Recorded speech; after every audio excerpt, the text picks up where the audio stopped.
ما هممون دنبال ایجاد فضای دوست داشتنی هستیم.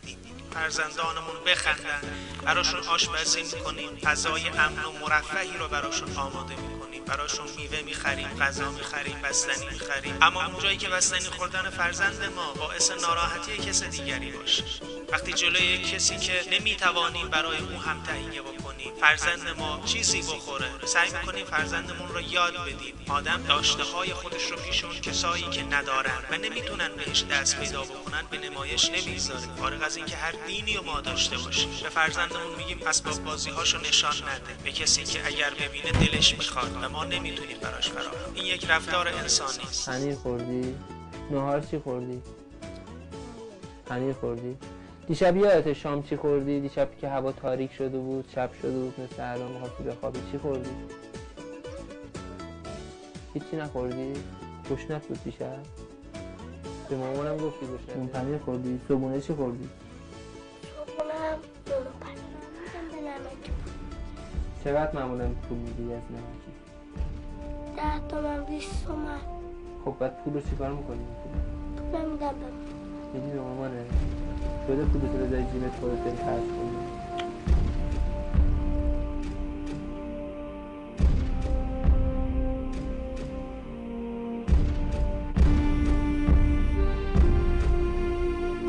مدران یهودی آمده است ما کاری کنیم که اخلاق در همه جا ویران شود تا راه سیطره ما را بگشاید.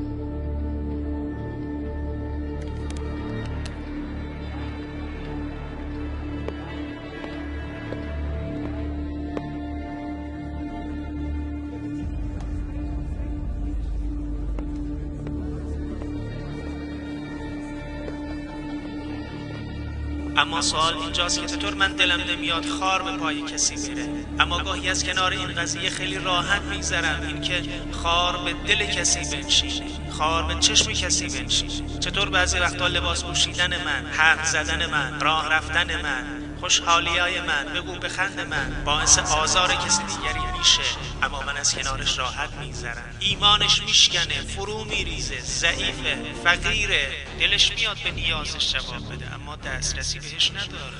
اما برای من مهم نیست، اما به جایی من نمیخوره.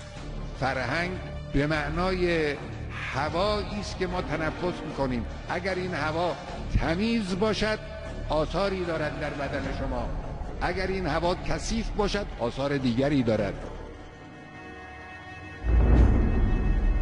ای پیامبر، به همسران و دخترانت و زنان مؤمنان بگو جلبابها، روسریهای بلند خود را بر خویش فرو افکنند.